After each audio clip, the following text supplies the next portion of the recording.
जब से अयोध्या में राम मंदिर बनने का ऐलान हुआ तभी से पूरे देश में उत्साह का माहौल है। देश में हर कोई अपने पास से कुछ ना कुछ चंदा देकर राम मंदिर के निर्माण में अपना योगदान देना चाहता है, जिसके लिए मकर संक्रांति से लेकर कल तक चंदा इकट्ठा करने का अभियान भी चला। 44 दिनों के इस अभियान में हर किसी ने दिल खोलकर राम मंदिर के लिए अपनी भागीदारी दी। दावा किया जा रहा है कि करोड़ों रुपए का दान मंदिर के ट्रस्ट को मिला, लेकिन सोशल मीडिया के एक वायरल मैसेज ने इस पर सवाल खड़े कर दिए। सोशल मीडिया पर एक दावा किया जा रहा है कि महज 2 लाख रुपए में मंदिर को तैयार कर लिया गया है, और वो भी बेहद खूबसूरती के साथ। तो क्या सच में राम मंदिर बन चुका है, वो भी करोड़ों रुपए की बजाय महज 2 लाख रुपए में? राम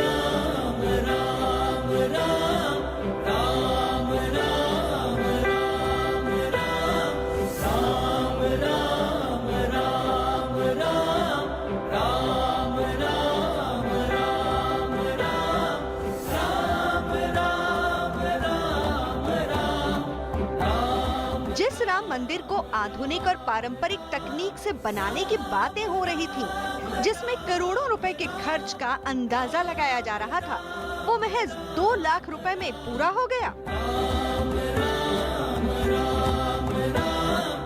अयोध्या में राम मंदिर के निर्माण के लिए कुछ महीनों से देश विदेश के लाखों गांव, कस्बों और शहरों में से करोड़ों रुपए का चंदा इकट्ठा हुआ।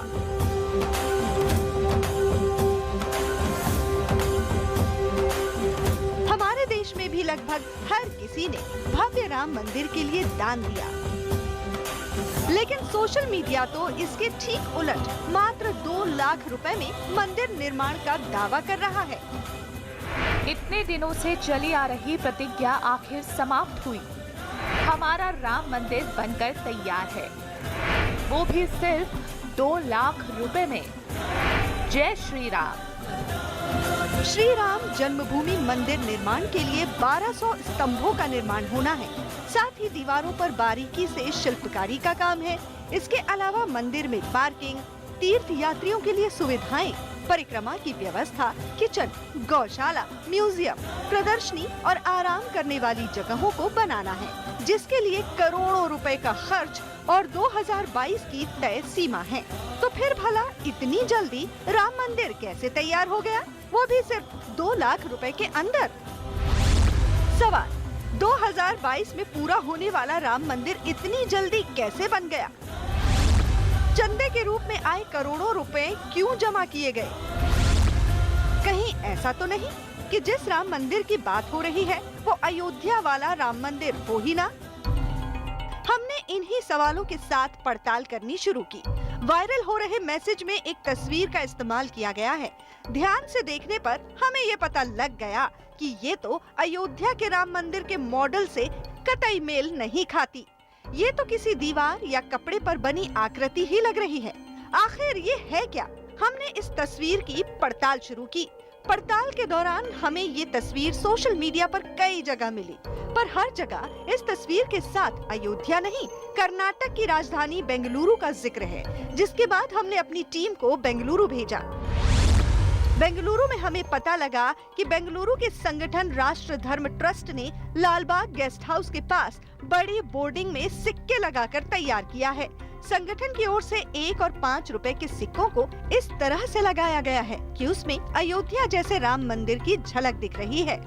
The structure is a symbolism of how every coin comes together and becomes a beautiful Rama Mandira. The same way, the people of the whole country, they are giving their little bit, whatever they can, and they are contributing to the construction of the Rama Mandir.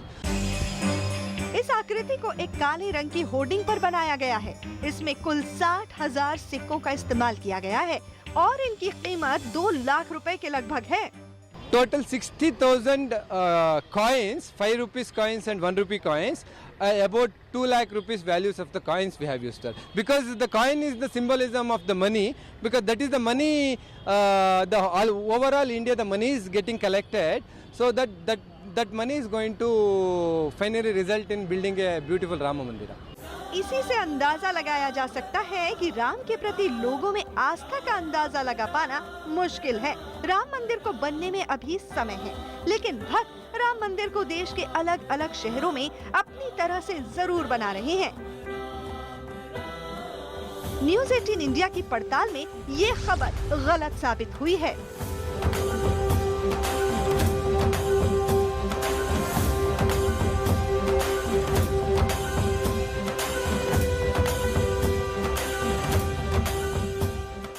मेथी, चना, जौ, आलू, प्याज कहाँ उगाया जाता है? आप कहेंगे ये क्या सवाल हुआ भला, खेत में, मिट्टी के अंदर और कहाँ? लेकिन अगर हम कहें कि ये सब उगाने के लिए अब आपको जमीन की जरूरत नहीं है, बल्कि आप ये सब अपने घर में अपने सर पर उगा सकते हैं, वो भी बिना किसी रुकावट के। यकीन होगा, हमें भी नहीं हुआ, लेकिन ये कारनामा सोशल मीडिया पर एक शख्स ने कर दिखाया है, जिसका वीडियो आग की तरह वायरल हो रहा है। लोग हैरान भी हैं, परेशान भी हैं। तो क्या सच में अब जमीन के बजाय सर के ऊपर खेती की जाएगी?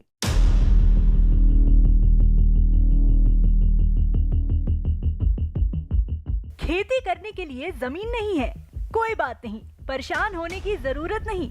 आपके पास जो सिर है वो ही आपकी खेती की जमीन है, जिस पर आप आराम से मेथी, चना, जौ, आलू, प्याज सब उगा सकते हैं। यकीन नहीं होता तो ध्यान से देखिए इस शख्स को। देखने में ये आदमी बिल्कुल सामान्य है, लेकिन जो चीज इस आदमी को सामान्य इंसानों से अलग बना रही है वो है इसके सिर पर उगे ये पौधे। दावा किया जा रहा है कि ये पौधे मेथी, चने और जौ के हैं। इन दिनों ये आदमी सोशल मीडिया पर चर्चा का विषय बना हुआ है, जिसके सिर की तस्वीरें और वीडियो शेयर की जा रही हैं। वाह, आदमी चाहे तो क्या नहीं कर सकता। इस आदमी ने जमीन न मिलने पर सिर पर ही अनाज उगा लिया। लेकिन ये भी सच है कि ये कारनामा केवल भारत में ही हो सकता है। बंजर जमीन पर खेती करना मुश्किल है, तो भला इंसानी सिर पर खेती कैसे की जा सकती है? इंसानी सिर पर खेती करने की ये बात बिल्कुल समझ से परे है। तो क्या सच में इंसान के सिर पर खेती की जा सकती है? सिर पर अनाज उगाने वाला ये व्यक्ति कहाँ का है? और सबसे अहम बात, इसने ये कारनामा किया कैसे? ऐसा भी तो हो सकता है कि सिर पर दिख रहे पौधे नकली हों। हमने वायरल हो रहे इस शख्स के बारे में पड़ताल शुरू की, जहां हमें एक और वायरल मैसेज मिला, जिसमें लिखा है, प्रयागराज में पहुंचे अनाज वाले बाबा, सिर पर उगा ली जौ। क्योंकि वायरल मैसेज में अनाज वाले बाबा और प्रयागराज का जिक्र है, तो हमने पड़ताल को प्रयागराज की तरफ मोड़ते हुए अनाज वाले बाबा को खोजना शुरू किया, जो कि संगम की रेती पर लगे माघ मेले में मिले। इनका असली नाम अमरजीत संत रविदास है। माघ मेले में आने वाले हर बाबा किसी न किसी संकल्प से जुड़े हुए हैं। ऐसे ही अनाज वाले बाबा भी राम मंदिर के संकल्प से जुड़ा है। नाम हमारा अमरजीत संत रविदास है। घर से चले तो हम सोचे चले संगम में जौ जमाएंगे। राम मंदिर बन रहा है, वहीं चल के हम इसका निर्माण करेंगे।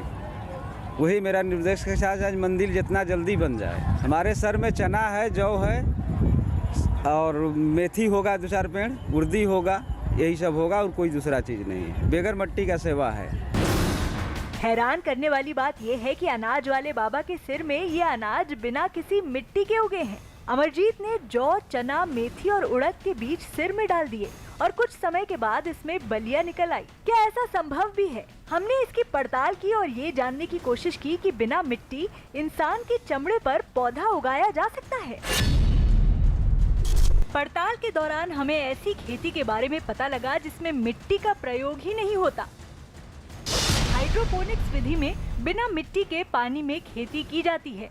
परंपरागत खेती की तुलना में इस विधि से खेती करने में पानी भी कम लगता है।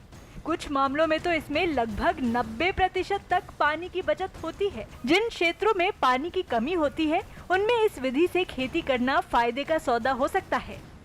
ये हाइड्रोपोनिक्स तकनीक है। इसमें उन्होंने अपने बाल पे एक आधार दिया हुआ है, जिसको अपने सर पे उन्होंने बांधा होगा और एक टाइट पट्टी बांधी हुई है। इसमें ऐसा होता है हाइड्रोपोनिक्स पद्धति में कि बगैर मिट्टी के या बगैर अन्य आधार को लेते हुए हम पौधों का उगाते हैं। तो आप देखेंगे कि इनका जो बाल है साधक जी का, वो एक आधार के रूप में काम कर रहा है और उन्होंने इसमें बीजों को थोड़ा सा भिगोकर अपने बाल पे डाला होगा संभवतः, और उसमें 8 से 10 दिन में इनका अंकुरण आ गया होगा और जो बाल है वो आधार के रूप में काम कर रहा है, उसी में जड़ें लिपटी होंगी और उसी के धीरे धीरे फिर पौधे जो बीज के अंकुरण होने के बाद बाल पे जड़ लिपटा होगा और जो ऊपर का भाग है, शूट का भाग है, वो ऊपर आ गया है। माघ मेले में धर्म, आस्था और आध्यात्मिकता के रंग हर ओर बिखरे पड़े हैं, लेकिन लोगों के लिए आकर्षण का केंद्र बने हुए हैं अनाज वाले बाबा, जिन्होंने बताया कि वो इन बलियों को आखिर कब तक अपने सिर पर यूं ही सजाने वाले हैं। ये रहेगा बैसाख के नवरात्र तक महाराज। अमरजीत का ये अनोखा प्रण मेले से लेकर सोशल मीडिया पर चर्चा का विषय बन चुका है। साथ ही हर कोई इन्हें देखकर राम और राम मंदिर के लिए इनकी भक्ति का कायल हो रहा है। न्यूज़ 18 इंडिया की पड़ताल में सिर पर खेती वाली ये खबर पक्की साबित हुई है। गोभी खाते हैं ना आप? फूल गोभी किस रंग की होती है? सफेद रंग की ना। लेकिन हम आपको पीले रंग की गोभी दिखाएं तो हम कोई मजाक नहीं कर रहे। सोशल मीडिया का दावा है कि अब पीले रंग की गोभी कोई कोरी कल्पना नहीं बल्कि हकीकत है। बल्कि पीले रंग की गोभी के साथ साथ बैंगनी रंग वाले गोभी का भी दावा किया जा रहा है। किसी ने गोभी को रंग तो नहीं दिया। क्या वाकई फूल गोभी पीले और बैंगनी रंग की होती भी है?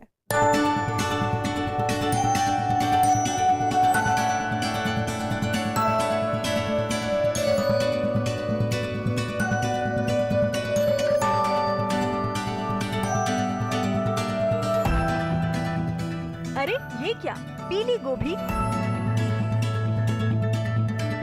फूल गोभी सफेद से पीली कब हुई?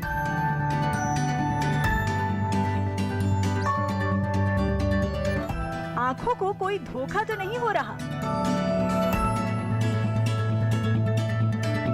पीली गोभी के साथ बैंगनी रंग के गोभी का भी वीडियो वायरल है। यह हकीकत है या एडिटिंग का कमाल? कहाँ मिलती हैं ऐसी गोभियां? दावा तो ये भी है कि इस पीली गोभी का सिर्फ रंग ही पीला नहीं है, ये सफेद गोभी से ज्यादा फायदेमंद भी है। इनके आगे तो सफेद गोभी फीकी पड़ जाएगी। इन पर रंग नहीं लगाया गया, इन्हें ऐसे ही उगाया गया है। सफेद गोभी से ज्यादा सेहतमंद। एक तो रंगीन गोभियां, ऊपर से दावा ये कि ये ज्यादा सेहतमंद भी हैं। ऐसे में सवाल है कि क्या गोभियां रंगीन भी होती हैं? या फिर रंगीन गोभी खास तौर पर तैयार की गई है? क्या इनका सिर्फ रंग ही अलग है या इनकी कोई और खासियत भी है?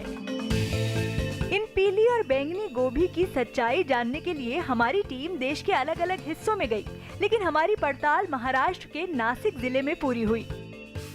यहाँ दाभाड़ी गांव के खेत में गुलाबी और पीली रंग की फूल गोभी की बहार है। दूर से देखने पर इन रंगों की छटा बड़े फूलों के खिले होने जैसा आभास देती है। इनको उगाने वाले किसान महेंद्र निकम सिर्फ 12वीं तक पढ़े हैं, लेकिन वो खेती में बीते 10 साल से नए नए प्रयोग आजमाते रहे हैं, जिसका परिणाम है ये गोभियाँ। हमने ये सोचा था कि खेती में कुछ अलग नया प्रयोग करेंगे। जैसे हमारे भाई महेंद्र निकम ये हमेशा कुछ अलग अलग प्रयोग करते रहते खेती में, वैसे ही जैसे कैप्सिकम ग्रीन, रेड, येलो जैसा कॉमन रहता है, वैसे हमारे भाई ने उसके पहले अलग कलर, पर्पल कलर का, ब्लैक कलर का ऐसे कैप्सिकम ले चुके हो। इसकी वजह से हमने सोचा था कि और कुछ अलग कुछ करेंगे। ये दोनों रंग अद्भुत हैं, दोनों एक जिद और उम्मीद का पर्याय हैं। ये संयोग नहीं, प्रयोग है। महेंद्र निकम ने एक विदेशी कंपनी से गोभी के बीज खरीदे और 1 एकड़ जमीन पर बोया। फिर हरे रंग के पत्तों के बीच से जो रंगीन गोभी निकली वो अविश्वसनीय है। लेकिन जैसा कि दावा किया जा रहा है कि ये गोभी सफेद गोभी से ज्यादा फायदेमंद होती है, इसकी पड़ताल भी जरूरी है। हमने इंदिरा गांधी कृषि विश्वविद्यालय में वरिष्ठ वैज्ञानिक डॉक्टर धनंजय शर्मा से संपर्क किया और जाना कि सच्चाई क्या है। कि सामान्य तौर पे जो सफ़ेद जो फूल गोभी होती है उसमें जो बीटा कैरोटीन की मात्रा है, और ये जो येलो कलर या ऑरेंज कलर की जो फूल गोभी होती है इसमें जो बीटा कैरोटीन की मात्रा है वो लगभग 25% ज़्यादा पाई गई है, ऐसा है। और जो बीटा कैरोटीन होता है वो विटामिन ए का प्रीकर्सर होता है, यानी उससे विटामिन ए बनता है, जो हमारे लिए बहुत आवश्यक है। तो शरीर के पोषण के दृष्टिकोण को रखते हुए ये वैरायटी कई है। और कई लोगों को कॉलीफ्लावर का जो बहुत एक्सट्रीम कॉलीफ्लावर का जो टेस्ट होता है वो कई बार पसंद नहीं होता है, तो ये थोड़ी माइल्ड है, स्वीट है, थोड़ी टेस्ट में स्वीट है, इस कारण ये वैरायटी अच्छी है। रंगीन गोभी को एक एग्रो कंपनी ने क्रॉस कल्टीवेशन कर विकसित किया है। हरियाणा के करनाल में इसका अनुसंधान भी किया गया है। अब महाराष्ट्र में सबसे पहले महेंद्र निकम के खेत में प्रायोगिक तौर पर रंगीन फूल गोभी उगाई गई है। हाइब्रिड फूल गोभी सेहत के लिए बहुत ज्यादा लाभकारी मानी जाती हैं। इस तरह की फूल गोभी में कैल्शियम, फास्फोरस, प्रोटीन, कार्बोहाइड्रेट और लौह तत्व के अलावा vitamin A, B, C, iodine प्रचुर मात्रा में पाया जाता है। साथ ही इसमें मौजूद फाइटो कैल्शियम और एंटीऑक्सीडेंट्स भी हैं जो बीमारी और इन्फेक्शन से लड़ने में मदद करते हैं। इसमें खासियत ऐसा है, पहली बात तो इसमें कलर, इसका खुद का कलर बहुत अच्छा है। इसका दूसरा पार्ट है न्यूट्रिशन वैल्यू, जैसे कि भाई ने बताया vitamin C, vitamin A, carotene ज़्यादा होने के कारण ये हेल्थ के लिए सबसे बेस्ट कॉलीफ्लावर है। और तो और सामान्य गोभी के मुकाबले रंगीन गोभी की बाजार में अच्छी कीमत भी मिलती है। फिलहाल इस रंगीन गोभी के लिए 80 रुपए का भाव रखा गया है और अभी ये गोभी केवल देश के चुनिंदा ग्राहकों को ही भेजी जा रही है।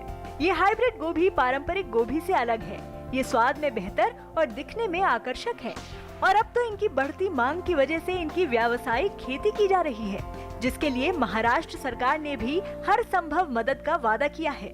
फ्लावर आपण ज्याला बोलतो तो रूटीन आपल्या पांढऱ्या रंगात असायचा, परंतु आज आपण बघितलं असेल की पिवळ्या रंगात आणि जांभळ्या या दोन्ही रंगांमध्ये आमच्या निकमजीने या ठिकाणी हा नवीन प्रयोग करून असे नवीन प्रयोग करणाऱ्या शेतकऱ्यांच्या पाठीमागे कृषी विभाग आणि महाराष्ट्र सरकार ठामपणे उभा राहील। येणाऱ्या कालावधीमध्ये यांना बळ कसं देता येईल त्या दृष्टिकोनातून निश्चितपणे विचार केला जाईल। नासिक के किसान की नए प्रयोग की चर्चा हर जगह हो रही है और उम्मीद है कि बहुत जल्द आपके किचन में भी पीली और गुलाबी गोभी पहुंच जाएगी। न्यूज़ 18 इंडिया की पड़ताल में गोभियों के रंग में बदलाव की खबर पक्की पाई गई है। सोने के गहने से लेकर सोने के बर्तन और अब सोने का उस्तरा भी। भाई सैलून में लड़के शेव करवाने जाते हैं तो एक आम से उस्तरे से दाढ़ी बनवा कर लौट आते हैं, लेकिन सोशल मीडिया पर अब असली सोने का उस्तरा वायरल हो रहा है। क्या ऐसे उस्तरे से कोई खास तरह का शेव होता है? आखिर दाढ़ी बनवाने के रोजमर्रा के काम के लिए कोई सोने का उस्तरा क्यों इस्तेमाल करेगा? क्या है सोने के उस्तरे की सच्चाई?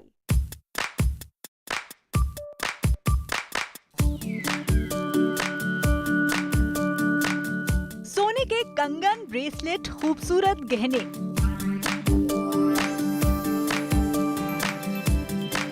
सोने के सिक्के, सोने के बर्तन और ये क्या है? सोने का उस्तरा। हाँ, सही पहचाना, वही उस्तरा जिससे दाढ़ी बनती है, जिससे अक्सर सर भी शेव करते हैं लोग। सोशल मीडिया पर देखिए क्या दावा हो रहा है। कभी सोने के उस्तरे से दाढ़ी बनवाई है? नहीं? तो अब बनवा लीजिए। दाढ़ी जैसी एक आम सी चीज के लिए इस्तेमाल किए जाने वाला उस्तरा भला सोने का क्यों बनाया गया है? सोने के उस्तरे से कोई और खास काम होता है क्या? इससे सिर्फ अमीर लोग दाढ़ी बनवा सकते हैं? सोने के उस्तरे से दाढ़ी बनवाना बेहद महंगा होगा। सोचने वाली बात तो है कि एक उस्तरे पर कोई इतने पैसे क्यों खर्च करेगा। तो न्यूज़ 18 इंडिया ने सोने के उस्तरे की पड़ताल शुरू की।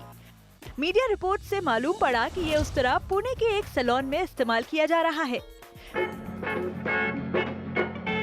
पुणे शहर में इसके बारे में पूछताछ की तो पता चला कि ये मुख्य शहर में नहीं बल्कि एक छोटा कस्बा और तीर्थ क्षेत्र आलंदी का एक सैलून है।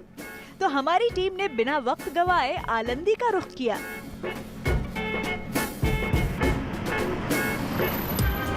यहाँ पूछने पर लोगों ने हमें उस सैलून का पता बताया जहाँ सोने के उस्तरे से दाढ़ी बनाने का दावा किया जा रहा है। ये है आलंदी का रुबाब सैलून और आम सा दिखने वाला ये सैलून अपने खास सोने के उस्तरे के लिए चर्चा का विषय बन चुका है। इस सैलून के मालिक अविनाश बोरुंदिया ने हमें सोने का उस्तरा दिखाया।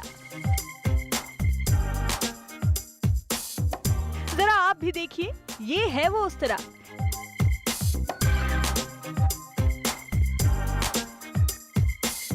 ये कोई आम हल्का फुल्का दिखने वाला उस्तरा नहीं है। चमचम चमकते सोने के इस उस्तरे को बनाने में 8 तोला सोना इस्तेमाल किया गया है और इसकी कीमत है 4 लाख रुपए। आप सोच रहे होंगे कि जब उस्तरा ही लाखों का है तो इससे दाढ़ी बनवाने में तो न जाने कितने की चपत लगेगी। लेकिन सैलून के मालिक ने जब इससे दाढ़ी बनवाने का दाम बताया तो हम भी दंग रह गए। सोने के उस्तरे से जो दाढ़ी बनाएंगे उसके लिए खाली कम से कम 100 रुपए रखा है और जिससे छोटे से छोटा आदमी भी दाढ़ी कर सके, उसका सपना साकार हो सके।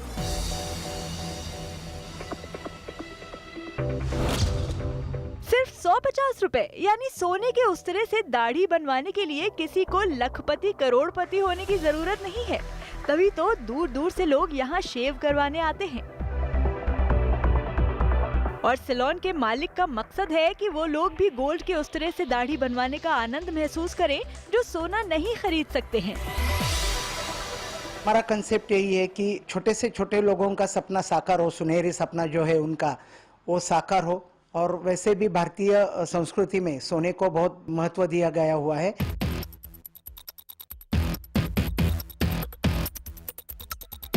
सोने के उस्तरे से दाढ़ी बनवाने का बेशकीमती अनुभव भी और इसके लिए कोई खास कीमत भी नहीं चुकानी, ये तो सोने पर सुहागा वाली बात है। तो हमारी टीम ने भी न सिर्फ ये अनोखा सोने का उस्तरा अपनी आंखों से देखा बल्कि उससे दाढ़ी बनवाकर एक अनोखा अनुभव भी कमा लिया। न्यूज़ 18 इंडिया की पड़ताल में सोने के उस्तरे की खबर पक्की साबित हुई है। घोड़ा इंसान को अपने ऊपर लाद कर दौड़े तो ये एक साधारण सी बात है, लेकिन अगर कोई आदमी अपनी पीठ पर घोड़े को लादे हुए नजर आए तो ये चर्चा का विषय जरूर बनेगा। इस हैरतअंगेज कारनामे की एक तस्वीर सोशल मीडिया पर खूब वायरल हो रही है और दावा किया जा रहा है कि घोड़े को सांप ने डस लिया, जिसके बाद एक आदमी ने घोड़े को पीठ पर लादकर अस्पताल पहुंचाया और उसकी जान बचाई। सच में बहुत बड़ा काम किया, लेकिन क्या घोड़े को कंधे पर लादकर चला भी जा सकता है?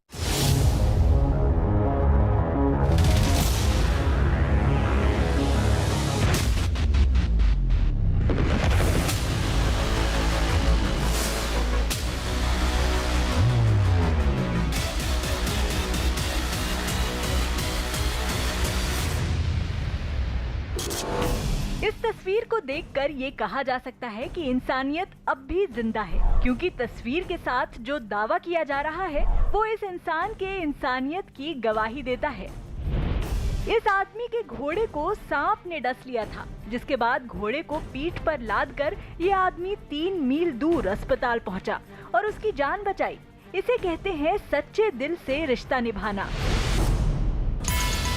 इसके साथ ही वायरल तस्वीर में नजर आ रहे इस आदमी के हौसले की तारीफ हो रही है, तो कोई तस्वीर पर सवाल उठा रहा है कि आखिर कोई इंसान इतना भारी घोड़ा कैसे उठा सकता है। कहीं तस्वीर के साथ कुछ और कहानी तो नहीं है, या फिर घोड़े की तस्वीर को एडिट करके लगा दिया गया हो। कुछ भी संभव है, लेकिन घोड़े को उठाकर कोई मीलों चल सकता है, ये बात हजम नहीं हो रही है। क्योंकि एक रिपोर्ट के मुताबिक एक साधारण घोड़े का औसत वजन 550 किलो तक होता है, लेकिन जो घोड़ा रेस दौड़ रहा होता है उसका वजन 450 से 500 किलो तक होता है। तो कोई साधारण इंसान 500 किलो तक वजन उठाकर 3 मील तक चल सकता है, वो भी जब घोड़ा साधारण स्थिति में ना हो। बहरहाल ये तस्वीर सोशल मीडिया पर इतनी वायरल है कि हजारों लोगों ने इस पर भावुक होकर अपनी प्रतिक्रिया दी है, जिसके बाद हमने इस तस्वीर की सोशल मीडिया पर पड़ताल की। पड़ताल के दौरान हमें साल 2017 की एक न्यूज रिपोर्ट हाथ लगी, जिसके साथ इस आदमी के घोड़े को उठाने वाला वीडियो भी है।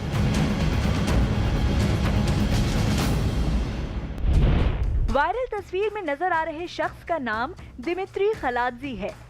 दिमित्री यूक्रेन के वेट लिफ्टर हैं, जो drug free power lifting champion भी रहे हैं। इनका नाम यूक्रेनियन बुक ऑफ रिकॉर्ड्स में भी है। लेकिन जहां तक घोड़े को उठाकर अस्पताल पहुंचाने की बात है, वैसा कुछ है ही नहीं। दिमित्री घोड़े को अपनी ताकत का प्रदर्शन करते हुए उठाते हैं, लेकिन अस्पताल ले जाने की बात तो दूर, उसे लेकर 2 कदम भी नहीं चल पाते। मात्र 10 सेकंड के बाद वो घोड़ा जमीन पर छोड़ देते हैं।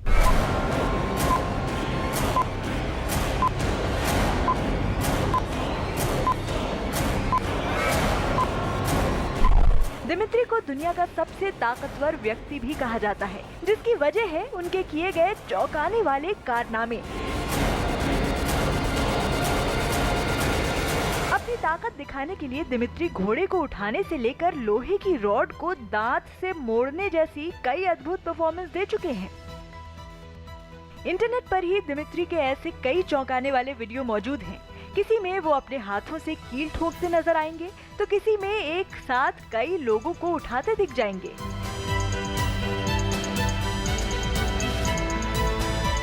दिमित्री भारी गाड़ियों को ऐसे उठाते हैं जैसे उनका कोई वजन ही ना हो। यहाँ तक कि उन्हें अपने ऊपर से भारी वाहनों को निकलवाते हुए भी देखा जा सकता है। उनके इस तरह के वीडियो इंटरनेट पर हिट हैं। साफ है कि दिमित्री खलादजी के बारे में जो सोशल मीडिया पर वायरल हो रहा है वो सरासर गलत है। उन्होंने कंधे पर घोड़ा जरूर उठाया, लेकिन उसे अस्पताल पहुंचाने के लिए नहीं, बल्कि अपनी ताकत का प्रदर्शन करने के लिए। न्यूज़ 18 इंडिया की पड़ताल में वायरल हो रही खबर